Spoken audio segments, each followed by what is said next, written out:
Rita was a terrific lady. She was a nurse. Sometimes it's true, nurses are your biggest critics when they become patients. But I think the thing I remember most about Rita is that little smile she would have. She was a petite little woman, I think 5'2", not if she was 110 pounds when she was wet, yeah. But she was feisty, and we always called her a little stubborn German woman. She loved to be outdoors, which is, when she moved here to the Kenwood, they had the courtyard on the memory unit.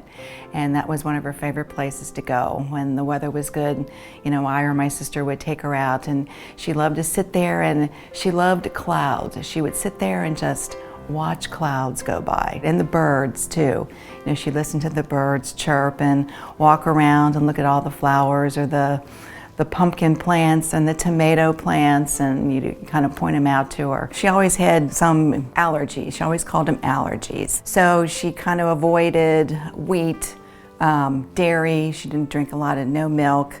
And when we talked to Dennis in the kitchen staff, he said, we can accommodate that. That's no problem.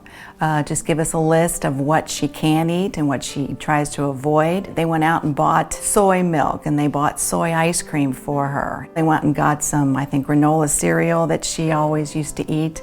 So it was very accommodating, and they had the list in the dining area in the kitchen.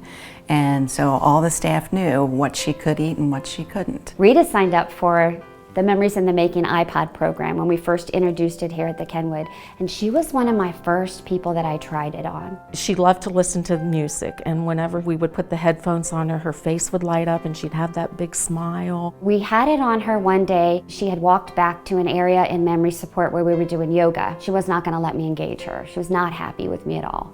Didn't want to do yoga, didn't want to have anything to do with it.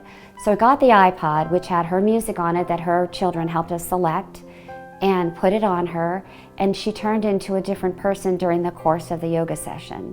So she lit up.